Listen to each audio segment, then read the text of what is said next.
Hi, so I'm David McLeish. I just turned 41 yesterday, unfortunately. And just over 22 years ago, I went on a night out with some friends. It was a pretty standard night out. It was a Thursday night, it was a student night, so it was full of people that we'd went to school with, and we were never used to any drama happening. And on the way out of the nightclub to get to the taxi rank is a 5-minute walk across a car park. We were walking across this car park and there was three of us, and we ended up with three girls, and we ended up kind of chatting and having a laugh with them on the walk over to the car park. And then all of a sudden, I wasn't aware I was a kind of separate group. It was me and a girl were kind of just to the side. I was suddenly aware that something was happening to my left. So it transpired that a guy had approached us. I'm 6'2", and at 18 years old I looked 16 or 15 years old. We looked like children, and we were kids, to be honest. So this guy approached, and I didn't see this at the time, but he tried to punch my friend, who's 6'8", jumped up and tried to punch him. Kind of caught him on the chin. My friend, who is not that type of guy at all, he apologised and was like, "Oh, sorry, mate." And then he pulled out a knife. Again, I didn't see this, so I was kind of unaware of the danger that was happening. It was a completely alien experience to me. So we started kind of walking, and then we were aware that the guy had started to chase us. It was a November night. It was wet, typical Scottish November night.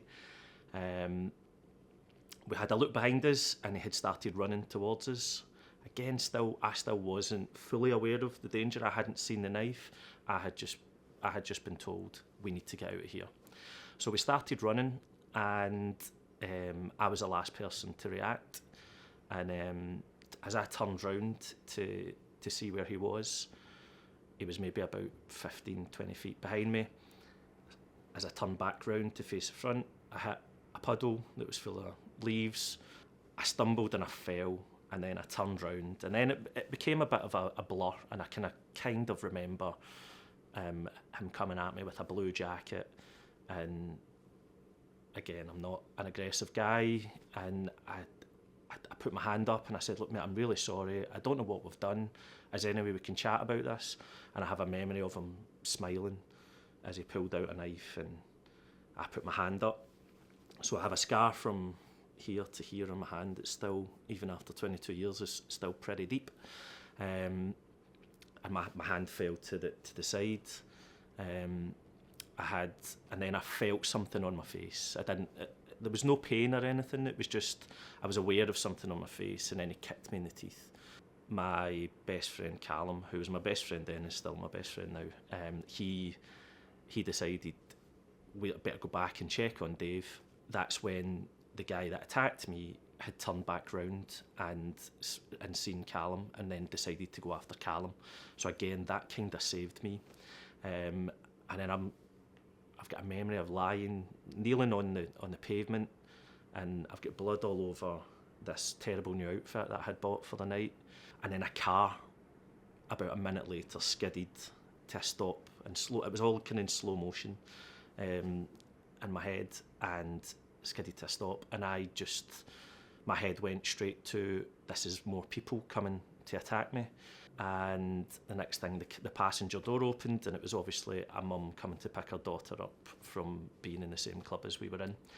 And she walked towards me, and I was kind of a bit unsure what was going on. She took her cardigan kind of jacket off and threw it at me and put it on my face. And then she said, "Get in the back of the car." And then I was suddenly aware I was like covered in blood. So I get in the back seat of the car, and I'm like looking at my hand, and I'm going, I couldn't believe what I was looking at, because it was actual hanging off. Wasn't really aware what was going on with my face, to be honest. That wasn't. I wasn't in pain. I was obviously in shock at the time. and that was what was getting me through. I'm in the back of the car, and I'm then starting to pass out because I've lost quite a bit of blood, and the daughter had said, the girl had said to me, she was like, just, you need to keep chatting, you need to keep chatting. Then my phone started to ring, and it was Callum, and I was trying to get my phone with this hand, and she's like, what are you doing? And she took the phone and obviously said to Callum, we're going to A&E. So they dropped me off at A&E, but when I got to Crosshouse Hospital, I was aware, like, that's when it suddenly kind of hit me. I was like, I've just been attacked. And a guy had come out with a wheelchair to put me in, and I was like, no, I feel like I can walk. And he was like, no, go in the wheelchair. And it wasn't until I sat down in the wheelchair, I was like, oh, I don't think I could have walked all the way in there. One of my biggest regrets looking back on it is I don't know who that mum and daughter are. We reached out and we put something in the paper to try and get hold of them, but just so that I could say thank you